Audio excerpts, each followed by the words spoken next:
3.2.0 में आप सभी लोग का स्वागत है। फ्रेंड, जो आज की हम लोग चर्चा करेंगे जियोग्राफी की आज जो क्लास होने वाली यानी कोस्टल एरिया की बात करेंगे। जो तटीय मैदान है जैसे कि पूर्वी घाट और पश्चिमी घाट जो है उसके बारे में चर्चा करेंगे। अभी तक हम लोग पीछे लोग क्या बात कर लिए कि जो पूर्वी घाट में पहाड़ियाँ पाई जाती है या पश्चिमी घाट में जो पहाड़ियाँ पाई जाती है उसके बारे में हम लोग देखें। आज बात करेंगे हम जो पूर्वांचल तथा पश्चिम में जो घाट है उसके बारे में चर्चा करेंगे। यानी कि देखेंगे एक कौन सा हो जाएगा, ये हो जाएगा हमारा पश्चिमी घाट और ये हो जाएगा हमारा पूर्वी घाट। बात करेंगे यहाँ पर मैदान की बात करेंगे, यानी आज का जो चैप्टर होगा तटीय मैदान। क्या होगा फ्रेंड? तटीय मैदान। तटीय मैदान, तटीय मैदान की बात करेंगे। यानी कि ये वाला जो कोस्टल एरिया होगा यहाँ से गुजरात से लेकर नीलगिरी पर्वत की बात करेंगे। कहाँ पर फ्रेंड? तमिलनाडु में यहाँ पर। और पूर्वी घाट यहाँ से लेकर महेंद्रगिरी पर्वत तक, उड़ीसा तक क्या है ये हमारी पूर्वी घाट है। और ये क्या है? पश्चिमी घाट। ये कौन सी हो जाएगी फ्रेंड? नीलगिरी पर्वत हो जाएगी। यानी कि देखेंगे गुजरात से लेकर यहाँ तक तमिलनाडु तक पश्चिमी घाट होता है और इसे पश्चिमी मैदान भी यहाँ का बोला जाता है। यानी कि इसके आधार पर, क्षेत्र के आधार पर इसे अलग अलग भाग में बांटा गया है। अब यहाँ पर देखेंगे जो ये वाला एरिया है मैदानी पार्ट को, यहाँ पर इसकी चौड़ाई क्रमशः मिलती है 80 किलोमीटर, काफ़ी कम मिलती है। देखेंगे इसकी जो चौड़ाई मिलती है 80 किलोमीटर मिलती है। लंबाई पूछा जाए तो पूरा टोटल कितना हो जाएगा? 1500 किलोमीटर लंबाई में पश्चिमी घाट फैला है। एक कौन सा घाट है? पश्चिमी घाट है, जो कितने लंबाई में फैला है? 1500 किलोमीटर की लंबाई में क्या हुआ है? ये पूरा फैला हुआ है।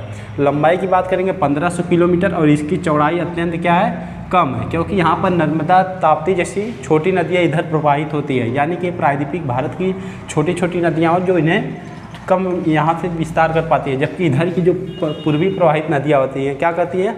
अपने मुहाने को ले जाकर ये डेल्टा का निर्माण कर देती है, जिसके कारण ये पश्चिमी घाट पूर्वी घाट पश्चिमी घाट की अपेक्षा क्या होता है? चौड़ा होता है। अगर इसकी चौड़ाई देखा जाए तो इसकी चौड़ाई काफ़ी अधिक होती है, जबकि इसकी चौड़ाई क्या होती है? कम होती है। अब इसी चौड़ाई के आधार पर, इसके एरिया के आधार पर इसे अलग अलग पार्ट के नाम से जाना जाता है। बात करेंगे यहाँ के गुजरात वाले एरिया को, यहाँ से गुजरात से लेंगे, ये हमारा कौन सा हो जाएगा? मुंबई।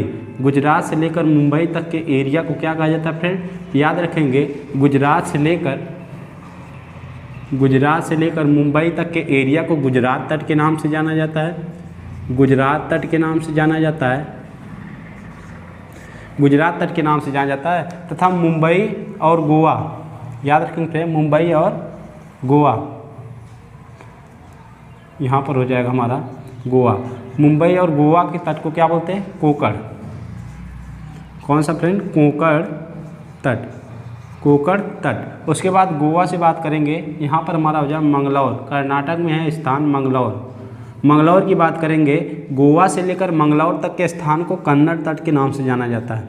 किसके तट से? कन्नड़ तट के नाम से जाना जाता है। अब यहाँ से बात करेंगे केरल तक के हिस्से तक, केरल, यानी कि मंगलौर से लेकर केरल तक के हिस्से को क्या कहा जाता है? मालाबार तट। याद रखेंगे फ्रेंड, मालाबार तट इंपॉर्टेंट है। मालाबार युद्ध अभ्यास के लिए भी प्रचलित है, क्योंकि मालाबार युद्ध अभ्यास जो नौसेना का युद्ध अभ्यास होता है किसके किसके बीच होता है? 4 देश के बीच होता है, इंडिया, जापान, अमेरिका तथा 2010 में इसमें शामिल हो गया था ऑस्ट्रेलिया। बात करेंगे यहाँ गुजरात वाले, गुजरात तट, कोंकण तट, कन्नड़ तट तथा मालाबार तट, ये कुछ प्रमुख तट पाए जाते हैं। कहाँ पर? पश्चिमी घाट में। ऐसे ही पूर्वी घाट की बात करेंगे तो यहाँ आपका हो जाएगा पश्चिम बंगाल। पश्चिम बंगाल से लेकर उड़ीसा तक, पश्चिम बंगाल से लेकर उड़ीसा तक इसे उत्कल तट के नाम से जाना जाता है। उत्कल तट के नाम से जाना जाता है। पश्चिम बंगाल से उड़ीसा के तट को क्या बोलते हैं? उत्कल तट बोलते हैं। और पूरा उड़ीसा वाला जो पार्ट होता है ये उड़ीसा का ही पार्ट होता है, तो उड़ीसा वाले तट को क्या बोलते हैं?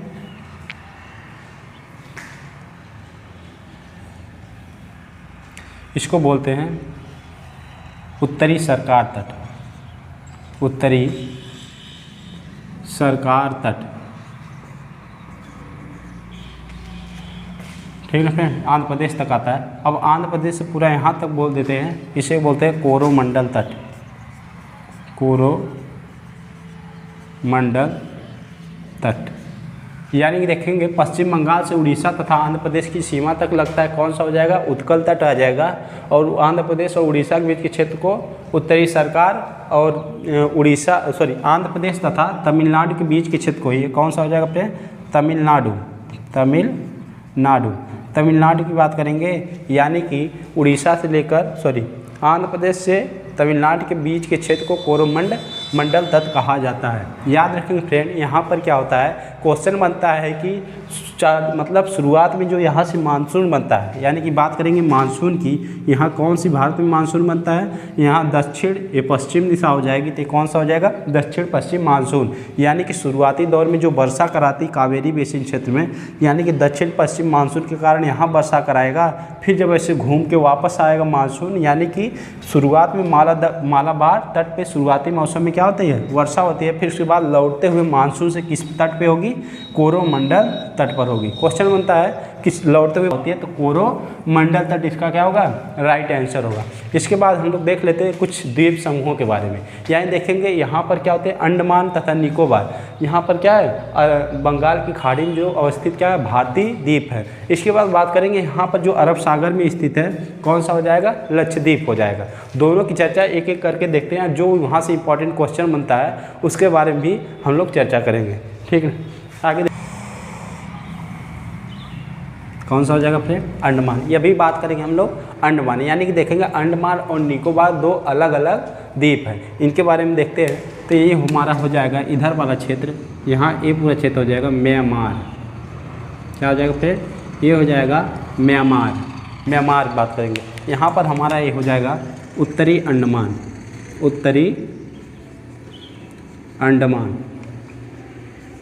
ये हमारा हो जाएगा फ्रेंड उत्तरी अंडमान। इसके बाद बात करेंगे, ये हमारा हो जाएगा मध्य अंडमान। उसके बाद बात करेंगे, ये हमारा हो जाएगा दक्षिणी अंडमान। इसकी बात करेंगे, ये हो जाएगा हमारा लिटिल अंडमान। यानी देख लेंगे अंडमान का विस्तार जो है 4 भागों में फैला हुआ है, उत्तरी अंडमान, मध्य अंडमान, दक्षिण अंडमान और लिटिल अंडमान। यहाँ से जो प्रमुख क्वेश्चन बनते हैं उसके बारे में हम लोग चर्चा करते हैं। यानी कि सबसे पहले देखेंगे जो ये हमारा उत्तरी अंडमान है, यहाँ पर इसकी बात करेंगे तो यहाँ पर एक उत्तरी अंडमान और क्या म्यांमार के बीच एक क्या है, एक चैनल है जिसे बोलते हैं कोको चैनल। किस नाम से जाना जाता है फ्रेंड, कोको चैनल के नाम से जाना जाता है, चैनल। अब बात करेंगे उत्तरी अंडमान या अंडमान का उत्तरी भाग जो है सबसे बड़ा, यहाँ पर एक है लैंडफॉल द्वीप जिसे बोलते हैं। क्या बोलते हैं फ्रेंड, लैंडफॉल द्वीप की बात करेंगे तो ये क्या होता है, म्यांमार तथा लैंडफॉल द्वीप ये कहाँ पर है, अंडमान में है। यानी कि लैंडफॉल द्वीप और म्यांमार के बीच कौन सा चैनल है, कोको चैनल। या फिर बात करेगा भारत म्यांमार से किस चैनल के द्वारा अलग होता है, तो उसका राइट आंसर क्या हो जाएगा, कोको चैनल हो जाएगा। उसके बाद बात करेंगे यहीं पर हमारी क्या है सबसे ऊंची चोटी, यानी कि अंडमान और निकोबार की सबसे ऊंची चोटी की बात करेगा तो यहाँ पर सबसे ऊंची चोटी क्या हो जाएगी, अंडमान तथा निकोबार की सबसे ऊंची चोटी की बात करेगा तो माउंट सैडल। क्या हो जाएगा फ्रेंड, माउंट सैडल हो जाएगी, जो कि यहाँ की सबसे ऊंची चोटी है, 738 मीटर है इसकी ऊंचाई। ठीक है, याद रखेंगे अंडमान निकोबार की सबसे ऊंची चोटी माउंट सैडल है, 738 मीटर। कहाँ पर है, उत्तरी अंडमान पर स्थित है। उसके बाद बात करेंगे यही अंडमान यहीं पर है, एक है बैरन द्वीप है और एक क्या है फ्रेंड, बैरन द्वीप और एक है लैंडफॉल द्वीप, नारकोंडम द्वीप। यानी कि इसकी बात कर लेते हैं, भारत की एकमात्र सक्रिय ज्वालामुखी कौन सी होगी, तो कहाँ पर है फ्रेंड, यहाँ पर है, उत्तरी अंडमान के पास बैरन द्वीप है। अब पूछेंगे सुषुप्त या फिर मृत ज्वालामुखी हो गई है कौन सी, नारकोंडम। 2 ज्वालामुखी है हमारे पास, यानी कि नारकोंडम की बात करेंगे मृत ज्वालामुखी है, अब बैरन द्वीप क्या हो जाएगा, सक्रिय ज्वालामुखी है। इसके बाद बात करेंगे दक्षिण अंडमान पे आ जाते हैं। यानी कि देखेंगे अंडमान तथा निकोबार दोनों की राजधानी क्या है, पोर्ट ब्लेयर है। पोर्ट ब्लेयर की बात करेंगे तो कहाँ पर स्थित है वो, पोर्ट ब्लेयर जो है वो कहाँ पर है, दक्षिण अंडमान में स्थित है। पोर्ट ब्लेयर कहाँ पर स्थित है, दक्षिण अंडमान पर। यही बात करेंगे प्रसिद्ध सेलुलर जेल भी यहीं पर स्थित है। प्रसिद्ध सेलुलर जेल कहाँ पर स्थित है, दक्षिणी अंडमान पर स्थित है। प्रसिद्ध सेलुलर जेल कहाँ पर स्थित है, दक्षिणी अंडमान पर स्थित है। फिर यहाँ पर एक क्वेश्चन बनता है कि जो दक्षिण अंडमान तथा लिटिल अंडमान के बीच एक दर्रा पाया जाता है। क्या पाया जाता है फ्रेंड? याद रखेंगे यहाँ पर एक प्रमुख क्या होता है? एक दर्रा पाया जाता है। इसका नाम याद रखेंगे, दक्कन दर्रा के नाम से जाना जाता है। किस नाम से जाना जाता है? दक्कन दर्रा। यानी कि बात कर लेंगे यहाँ पर दक्षिण अंडमान तथा लिटिल अंडमान के बीच एक दर्रा पाया जाता है जिसे दक्कन दर्रा के नाम से जाना जाता है। कन्फ्यूज नहीं होंगे फ्रेंड, यहाँ पर पाया जाता है दक्कन का पठार। क्या पाया जाता है? दक्कन का पठार कहा जाता है। यानी कि लगभग दक्कन का पठार 16 लाख स्क्वायर किलोमीटर क्षेत्रफल पीछे पड़ चुके हैं कि इसका क्या है? क्षेत्रफल। यानी कि भारत का लगभग आधा भाग क्या है? पठारी क्षेत्र, वो भी कौन है? दक्कन का पठार है। और यहाँ पर भी दक्कन दर्रा के नाम से दक्षिण अंडमान तथा लिटिल अंडमान को क्या करता है? अलग करता है। इसके बाद बात कर देते हैं ये क्वेश्चन कहाँ बनेगा। यानी कि माउंट सैडल बन सकता है क्वेश्चन, सबसे ऊंची चोटी हो गई। राजधानी पोर्ट ब्लेयर दक्षिण अंडमान पर हो गया। और सेलुलर जेल अंग्रेजों के ज़माने पे जहाँ पर काले पानी की क्या दी जाती थी? सज़ा दी जाती थी, दक्षिण अंडमान पर स्थित है। दक्षिण अंडमान तथा लिटिल अंडमान के बीच कौन से है? दक्कन दर्रा स्थित है। इसके बाद बात करेंगे यहाँ पर तो एक चैनल, यानी कि यहाँ पर एक अक्षांश रेखा जाती है। ठीक है फ्रेंड, याद रखेंगे ये 10 डिग्री अक्षांश रेखा जाती है। कौन सी जाती है? 10 डिग्री अक्षांश रेखा, जिसे क्या बोला जाता है? 10 डिग्री अक्षांश रेखा। ये जो 10 डिग्री, इसे चैनल बोला जाता है। 10 डिग्री चैनल, 10 डिग्री चैनल कहा जाता है। याद रखेंगे 10 डिग्री चैनल कहा जाता है। उसके बाद याद रखेंगे यहाँ पर अब यहाँ 10 यानी कि अंडमान निकोबार से कितने डिग्री चैनल के द्वारा अलग होता है? तो उसका राइट आंसर हो जाएगा 10 डिग्री चैनल के द्वारा क्या होता है? अलग होता है। अब उसके बाद वहाँ से हम लोग यहाँ समझ लेते हैं, यानी कि अंडमान का ऊपर का हिस्सा क्या हो गया? ये पूरा अंडमान हो गया। क्या हो गया? अंडमान हो गया। अब इसके नीचे की बात करेंगे, अंडमान हो गया 10 डिग्री चैनल, यानी कि अंडमान और निकोबार को क्या करता है? अलग करता है। अब बात करेंगे यहाँ पर, ये ऊपर हो गया। अब नीचे की बात करेंगे तो यहाँ पर भी क्या होते हैं? छोटे छोटे निकोबार के द्वीप पाए जाते हैं, उनके बारे में चर्चा करेंगे। यहाँ पर देखते हैं, यहाँ पर हो जाता है कार निकोबार। इसका नाम क्या हो जाएगा? कार निकोबार हो जाएगा। उसके बाद बात करेंगे, इसका नाम हो जाता है नांकौरी निकोबार। नांकौरी निकोबार।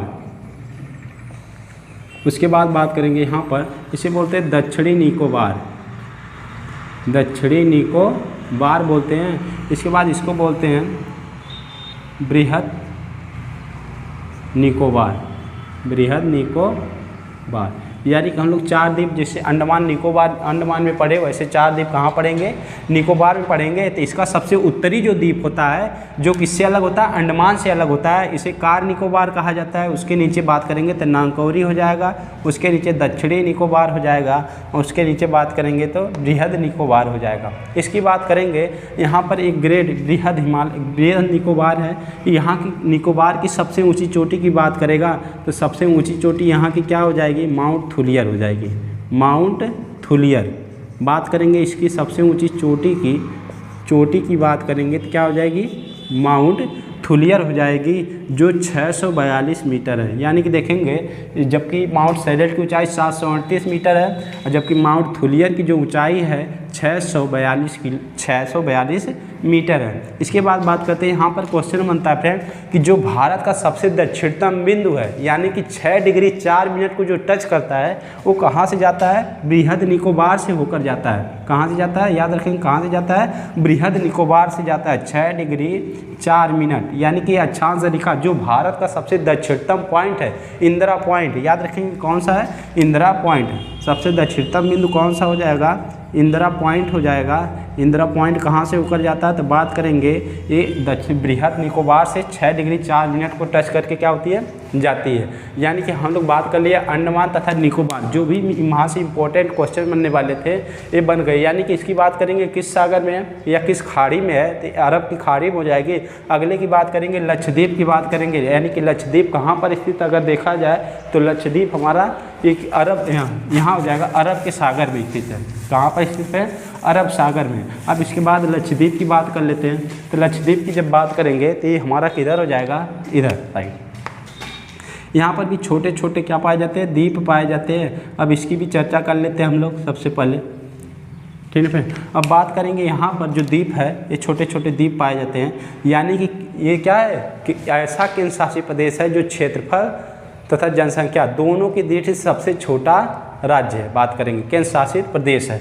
बात करेंगे यहाँ पर लक्षद्वीप की, तो सबसे पहले कौन सा हो जाता है, यहाँ पर अमिनी द्वीप, अमिनी द्वीप, अमिनी द्वीप, ये क्या है फ्रेंड, द्वीप समूह है, द्वीप, अमिनी द्वीप द्वीप समूह है। उसके बाद बात करेंगे यहाँ पर आपका हो जाता है अंद्रोत, अंद्रोत द्वीप। उसके बाद करेंगे इसकी राजधानी जो है लक्षद्वीप है। इसके बाद बात करेंगे यहाँ पर मेनिकाय द्वीप, मेनिकाय द्वीप। ठीक फ्रेंड, यहाँ जो इम्पोर्टेंट क्वेश्चन बनने वाला है उसके बारे में हम लोग चर्चा कर लेते हैं। सबसे पहले देखेंगे कि यहाँ लक्षद्वीप, ये कौन सा हमारा हो जाएगा, लक्षद्वीप की कैपिटल क्या है फ्रेंड, यहाँ पर कवरत्ती है। क्या है, कवरत्ती। ये तो बात ही कर रहे हैं हम लोग किसका, लक्षद्वीप की। ये क्या है हमारा जो 8 क्या है केंद्र शासित प्रदेश है, उसमें से एक क्या है, लक्षद्वीप है। इसकी बात करेंगे, एक इससे मिलकर बना हुआ है। तो ये मूंगा की चट्टान से, ये कोरल, ये बोलते हैं, इसे कोरल द्वीप बोलते हैं। इसको क्या बोलते हैं फ्रेंड, कोरल द्वीप बोला जाता है, क्योंकि ये किससे मिलकर बना है, तो ये मूंगा की चट्टान से मिलकर बना है। यानी कि प्राचीन काल में जो बड़े बड़े घोंघे की तरह पाए जाते थे, उसमें जो पाई जाती विशाल पट्टी पाई जाती है घोंघे वाली, उसके ऊपर जो कवच पाया जाता है, उससे मिलकर ये क्या हुआ है, बना हुआ है। यानी कि यहाँ पर क्वेश्चन बनता है किससे बना है, प्रवाल भित्ति से बना है। किससे बना है, प्रवाल भित्तियों से। कोरल से कौन बोल सकता है, कोरल द्वीप बोल सकता है। किससे बना, मूंगा की चट्टान, मूंगा की चट्टान, या फिर प्रवाल भित्ति बोल सकता है। ये क्वेश्चन इंपॉर्टेंट बनते हैं यहाँ से लक्षद्वीप के लिए। और इसकी राजधानी अभी हाल ही में यूपी ट्रिपल एसपीटी के एग्जाम में 2022 में पूछा गया कि लक्षद्वीप की राजधानी क्या, कवरत्ती। और इसके पिछले वाले 2021 में पूछा था फ्रेंड कि लक्षद्वीप की भाषा क्या है। लक्षद्वीप की भाषा की बात करेंगे तो ये यहाँ पर है, केरल के पास ही है। तो यानी कि यहाँ से बात करेंगे तो ये किस क्या हो जाएगा, इसकी जो भाषा होगी मलयालम होगी। क्या होगी फ्रेंड, मलयालम होगी। और राजधानी देंगे तो क्या होगी, कवरत्ती होगी। बात करेंगे इसका सबसे, एक होता है द्वीप समूह और एक होता है द्वीप। तो द्वीप की बात करेंगे तो अकेला द्वीप होगा, और द्वीप समूह की बात करें यानी कई द्वीप मिलकर उसमें क्या होंगे, जुड़े रहेंगे, तो उससे क्या बोलेंगे, द्वीप समूह बोलेंगे। यानी कि यहाँ अमिनी द्वीप समूह देखेंगे क्या है, इसका सबसे बड़ा क्या है, सबसे बड़ा द्वीप समूह क्या हो जाएगा फ्रेंड, अमिनी द्वीप हो जाएगा। और उसके बाद बात करेंगे सबसे बड़ा द्वीप कौन सा है, तो सबसे बड़ा जो द्वीप है वो कौन सा हो जाएगा, अंद्रोत द्वीप हो जाएगा। और उसकी राजधानी कहाँ है, कवरत्ती है। अब याद रखेंगे यहाँ पर क्या होता है फ्रेंड, यहाँ पर क्या होता है, यहाँ पर एक जाती है लाइन 9 डिग्री अक्षांश रेखा। कौन सी जाती है, 9 डिग्री अक्षांश रेखा, या 9 डिग्री चैनल इसे कहा जाता है, 9 डिग्री चैनल। बात करेंगे जो लक्षद्वीप की राजधानी कवरत्ती तथा मेनिकाय द्वीप के बीच कौन सा चैनल है, तो बात करेंगे 9 डिग्री चैनल है। यानी कि 9 डिग्री चैनल कवरत्ती तथा मेनिकाय द्वीप को अलग करता है। इसके बाद बात करेंगे यहाँ पर एक 8 डिग्री चैनल है, यानी कि 8 डिग्री अक्षांश रेखा है जो मेनिकाय द्वीप तथा एक द्वीपी देश जो है मालदीव है, मालदीव से क्या होता है, अलग होता है। मालदीव की बात करेंगे क्षेत्रफल तथा जनसंख्या की दृष्टि से सबसे छोटा देश कौन सा हो जाएगा, मालदीव है। ये क्या है, द्वीपी देश है जो कितने डिग्री चैनल के द्वारा भारत के मेनिकाय द्वीप से अलग होता है, 8 डिग्री चैनल के द्वारा अलग होता है। याद रखेंगे फ्रेंड, यहाँ पर क्या होता है, यहाँ पर 10 डिग्री चैनल होता है जो अंडमान तथा निकोबार को अलग करता है। इसके बाद बात करेंगे यहाँ पर कवरत्ती तथा मेनिकाय द्वीप के बीच 9 डिग्री चैनल है। उसके बाद बात करेंगे अगर हम लोग कि मालदीव और मेनिकाय द्वीप कितने डिग्री चैनल के द्वारा अलग होता है, तो 8 डिग्री चैनल के द्वारा क्या होता है, अलग होता है। ठीक है। अब इसके बाद देखते हैं जो भी इंपॉर्टेंट यहाँ से क्वेश्चन बनने था